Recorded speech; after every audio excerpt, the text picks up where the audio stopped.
ഒരു രാജ്യത്തെ പ്രസിഡന്റ് തിരഞ്ഞെടുപ്പ് ആ രാജ്യത്തിന് പുറത്ത് ലോകശ്രദ്ധ പിടിച്ചുപറ്റുന്ന ഒരു വിഷയമായി മാറുന്നത് അപൂർവമാണ്. അങ്ങനെ ധാരാളം സവിശേഷതകളുള്ള തിരഞ്ഞെടുപ്പാണ് അമേരിക്കൻ പ്രസിഡന്റ് തിരഞ്ഞെടുപ്പ്. ലോകമെമ്പാടുമുള്ള രാഷ്ട്രീയ, സാമൂഹിക, സാമ്പത്തിക മേഖലകളെ സ്വാധീനിക്കുന്ന അമേരിക്കൻ തിരഞ്ഞെടുപ്പ് പ്രക്രിയ എങ്ങനെയാണെന്ന് നോക്കാം.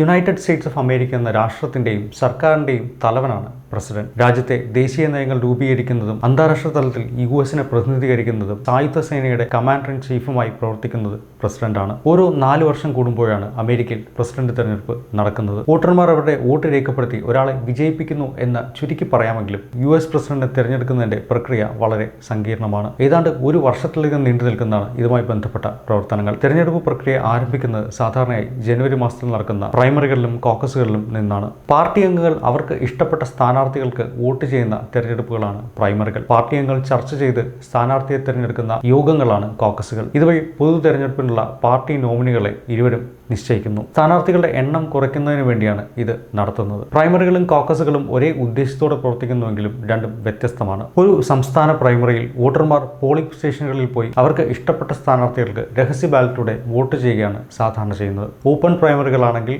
രജിസ്റ്റർ ചെയ്ത ഏതൊരു വോട്ടർക്കും പാർട്ടി ബന്ധമില്ലാതെ തന്നെ വോട്ടെടുപ്പിൽ പങ്കെടുക്കാം. രജിസ്റ്റർ ചെയ്ത പാർട്ടി അംഗങ്ങൾക്ക് മാത്രം വോട്ട് ചെയ്യാൻ കഴിയുന്ന പ്രൈമറികളാണ് ക്ലോസ്ഡ് പ്രൈമറി. ഉദാഹരണത്തിന് മിഷിഗൺ പോലെയുള്ള ഒരു ഓപ്പൺ പ്രൈമറിയിൽ ഒരു റിപ്പബ്ലിക്കൻ വോട്ടർക്ക് അവർ ആഗ്രഹിക്കുന്നുവെങ്കിൽ ഡെമോക്രാറ്റിക് പ്രൈമറിയിൽ വോട്ട് ചെയ്യാനാകും. നേരെമറിച്ച് ഫ്ലോറിഡ പോലെയുള്ള ഒരു ക്ലോസ്ഡ് പ്രൈമറിയിൽ രജിസ്റ്റർ ചെയ്ത ഡെമോക്രാറ്റുകൾക്ക് മാത്രമേ ഡെമോക്രാറ്റിക് പ്രൈമറിയിൽ വോട്ട് ചെയ്യാൻ സാധിക്കൂ. രജിസ്റ്റർ ചെയ്ത റിപ്പബ്ലിക്കന്മാർക്ക് മാത്രമേ റിപ്പബ്ലിക്കൻ പ്രൈമറിയിലും വോട്ട് ചെയ്യാൻ സാധിക്കൂ. നേരെമറിച്ച് കോക്കസുകൾ കൂടുതൽ വിശാലവും സമയമെടുക്കുന്നതുമാണ്. ഒരു കോക്കസിൽ സ്ഥാനാർത്ഥികളുടെ യോഗ്യതകൾ ചർച്ച ചെയ്യാനും സംവാദം ചെയ്യാനും വോട്ടർമാർ പ്രാദേശിക മീറ്റിംഗുകൾ സംഘടിപ്പിക്കും. ചർച്ചയ്ക്ക് ശേഷം അവരുടെ ഇഷ്ട സ്ഥാനാർത്ഥിക്ക് വേണ്ടി ഗ്രൂപ്പ് ചെയ്തുകൊണ്ട് അവർ വോട്ട് രേഖപ്പെടുത്തുന്നു. അയോവയും നെവാഡയും പോലുള്ള സംസ്ഥാനങ്ങൾ പ്രൈമറികൾക്ക് പകരം കോക്കസുകൾ ഉപയോഗിക്കുന്നത് ഇന്നും തുടർന്നു പോരുന്നു. പ്രൈമറികളും കോക്കസുകളും അവസാനിച്ചു കഴിഞ്ഞാൽ അടുത്ത ഘട്ടം ദേശീയ കൺവെൻഷനുകളാണ്. സാധാരണയായി വേനൽക്കാലത്ത് നടക്കുന്ന ഈ കൺവെൻഷനുകൾ വഴി ഓരോ പാർട്ടിയും തങ്ങളുടെ സ്ഥാനാർത്ഥിയെ പ്രസിഡന്റ് സ്ഥാനത്തേക്ക് ഔദ്യോഗികമായി നാമനിർദ്ദേശം ചെയ്യുന്നു. ഡെമോക്രാറ്റിക് നാഷണൽ കൺവെൻഷനും റിപ്പബ്ലിക്കൻ നാഷണൽ കൺവെൻഷനുമാണ് ഇതിൽ പ്രധാനപ്പെട്ടവ.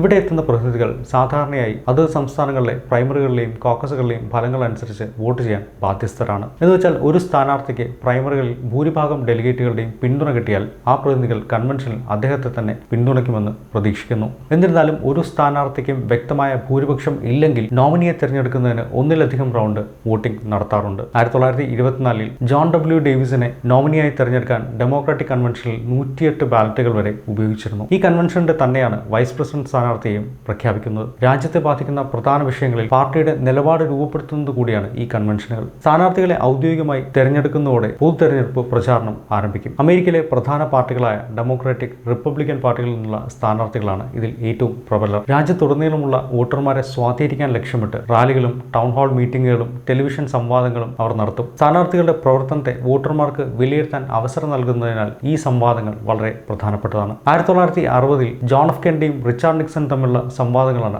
ആദ്യമായി ടെലിവിഷനിൽ സംപ്രേഷണം ചെയ്തത്. ഇത് പൊതുജനാഭിപ്രായത്തെ ഗണ്യമായി സ്വാധീനിച്ചിരുന്നു. 2008 തെരഞ്ഞെടുപ്പിലാണ് സോഷ്യൽ മീഡിയ വഴിയുള്ള പ്രചാരണം ശക്തമായത്. ബാരക് ഒബാമയുടെ സോഷ്യൽ മീഡിയ പ്രചാരണം ജോൺ മക്കെയിനെതിരെ അദ്ദേഹത്തിന്റെ വിജയം ഉറപ്പാക്കുന്നതിൽ നിർണായകമായിരുന്നു. സ്ഥാനാർത്ഥികളുടെ പ്രചരണം നവംബറോടെ അവസാനിക്കും. നവംബറിലെ ആദ്യ തിങ്കളാഴ്ചയ്ക്ക് ശേഷമുള്ള ഒരു ചൊവ്വാഴ്ചയാണ് സാധാരണയായി അമേരിക്കൻ പ്രസിഡന്റ് തിരഞ്ഞെടുപ്പ് നടക്കുന്നത്. ഇവിടെ വോട്ടർമാർ പോളിംഗ് ബൂത്തിലേക്ക് പോയി ഒരു പ്രസിഡന്റ് സ്ഥാനാർത്ഥിക്ക് നേരിട്ട് വോട്ട് ചെയ്യുകയല്ല, പകരം ആ സ്ഥാനാർത്ഥിക്ക് പിന്തുണ പ്രഖ്യാപിച്ച ഒരു കൂട്ടം ഇലക്ടർമാർക്കാണ് വോട്ട് ചെയ്യുന്നത്. ഇങ്ങനെയുള്ള ഇലക്ടറുകൾ രൂപീകരിക്കുന്ന ഇലക്ട്രൽ കോളേജാണ് ആത്യന്തികമായി പ്രസിഡന്റിനെ തിരഞ്ഞെടുക്കുന്ന ബോഡി. ഓരോ സംസ്ഥാനത്തിനും ഉള്ള ഇലക്ടർമാരുടെ എണ്ണം കോൺഗ്രസിലെ സെനറ്റർമാരുടെയും പ്രതിനിധികളുടെയും ആകെ എണ്ണത്തിന് തുല്യമാണ്. ഉദാഹരണത്തിന് ഏറ്റവും ജനസംഖ്യയുള്ള സംസ്ഥാനമായ കാലിഫോർണിയയ്ക്ക് 55 ഇലക്ട്രൽ വോട്ടുകളാണുള്ളത്. അതേസമയം വ്യോമിംഗ് പോലുള്ള ചെറിയ സംസ്ഥാനങ്ങൾക്ക് 3 എണ്ണമേ ഉള്ളൂ. മിക്ക സംസ്ഥാനങ്ങളും ഒരു വിന്നർ ടേക്ക് ഓൾ സംവിധാനമാണ് ഉപയോഗിക്കുന്നത്. അതായത് ആ സംസ്ഥാനത്തെ ജനകീയ വോട്ടിൽ വിജയിക്കുന്ന സ്ഥാനാർത്ഥി അതിലെ എല്ലാ ഇലക്ടറൽ വോട്ടുകളും നേടിയതായി കണക്കാക്കും. ഇതിന്റെ ഒരു പോരായ്മ എന്തെന്നാൽ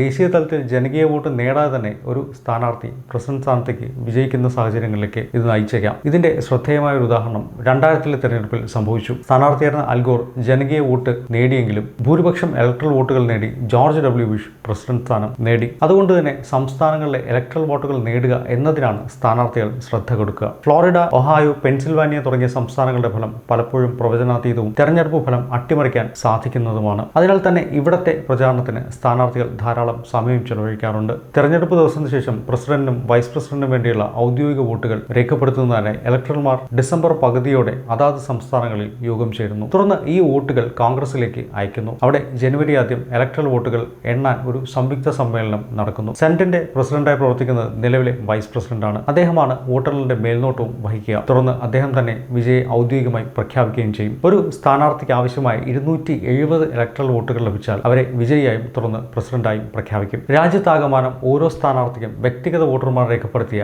ആകെ വോട്ടുകളുടെ എണ്ണം കണക്കാക്കുന്നതാണ് പോപ്പുലർ വോട്ട്. വോട്ടർമാരുടെ മൊത്തത്തിലുള്ള മുൻഗണന അളക്കാൻ പോപ്പുലർ വോട്ട് സഹായിക്കുന്നു. എന്നാൽ തെരഞ്ഞെടുപ്പിലെ വിജയം നിർണ്ണയിക്കുന്നത് ഇലക്ട്രൽ കോളേജ് സംവിധാനം മാത്രമാണ്. ഒരു സ്ഥാനാർത്ഥിക്കും ഭൂരിപക്ഷം ഇലക്ട്രൽ വോട്ടുകൾ ലഭിക്കാത്ത അപൂർവ സാഹചര്യത്തിൽ തീരുമാനം കോൺഗ്രസിന് വിടും. ജനപ്രതിനിധി സഭ പ്രസിഡന്റിനെ തിരഞ്ഞെടുക്കുമ്പോൾ സെനറ്റ് വൈസ് പ്രസിഡന്റിനെ തിരഞ്ഞെടുക്കുന്നു. എന്നാൽ ഈ സാഹചര്യം വളരെ അപൂർവമാണ്. 1924-ലെ തെരഞ്ഞെടുപ്പിൽ സ്ഥാനാർത്ഥികൾക്ക് ആർക്കും ഭൂരിപക്ഷം ഇലക്ട്രൽ വോട്ടുകൾ നേടാനായില്ല. അങ്ങനെ സഭ ജോൺ ക്വിൻസി ആഡംസിനെ പ്രസിഡന്റായി തിരഞ്ഞെടുത്തു. ഈ നീണ്ട യാത്രയുടെ അവസാന പടി ജനുവരി 20 നടക്കുന്ന പ്രസിഡന്റ് ഇനോഗ്രേഷൻ ആണ്. ഈ ദിവസം തെരഞ്ഞെടുക്കപ്പെട്ട പ്രസിഡന്റ് സത്യപ്രതിജ്ഞ ചെയ്ത് അധികാരമേൽക്കുന്നു. സുപ്രീം കോടതി ചീഫ് ജസ്റ്റിസ് ആണ് സത്യവാചകം ചൊല്ലിക്കൊടുക്കുന്നത്. പ്രസിഡന്റ് ഇനോഗ്രേഷൻ വെറുമൊരു ചടങ്ങിനപ്പുറം മുൻ പ്രസിഡന്റുമാരും കോൺഗ്രസ് അംഗങ്ങളും ജനങ്ങളും എല്ലാം പങ്കെടുക്കുന്ന ഒരു ചരിത്ര നിമിഷമാണ്. 2009-ലെ ബാരക് ഒബാമയുടെ സ്ഥാനാരോഹണം ഒരു ചരിത്ര നിമിഷമായിരുന്നു. അമേരിക്കയുടെ ആദ്യത്തെ ആഫ്രിക്കൻ അമേരിക്കൻ പ്രസിഡന്റായി അദ്ദേഹം സ്ഥാനമേൽക്കുന്നതിന് സാക്ഷ്യം വഹിക്കാൻ ഏകദേശം 1.8 ദശലക്ഷം ആളുകൾ അമേരിക്കൻ തലസ്ഥാനമായ വാഷിംഗ്ടൺ DC-യിൽ എത്തിയിരുന്നു. പ്രൈമറികളും കോക്കസുകളും മുതൽ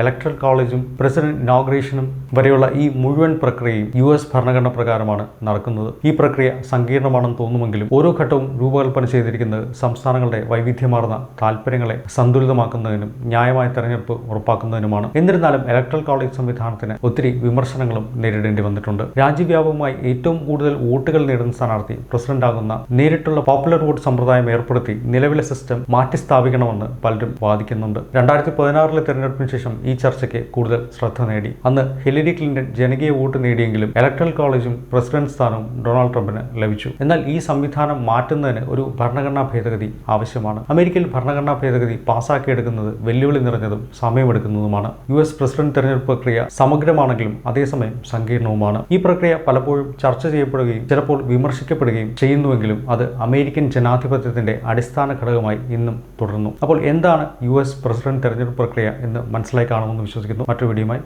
മറ്റൊരു ദിവസം കാണാം.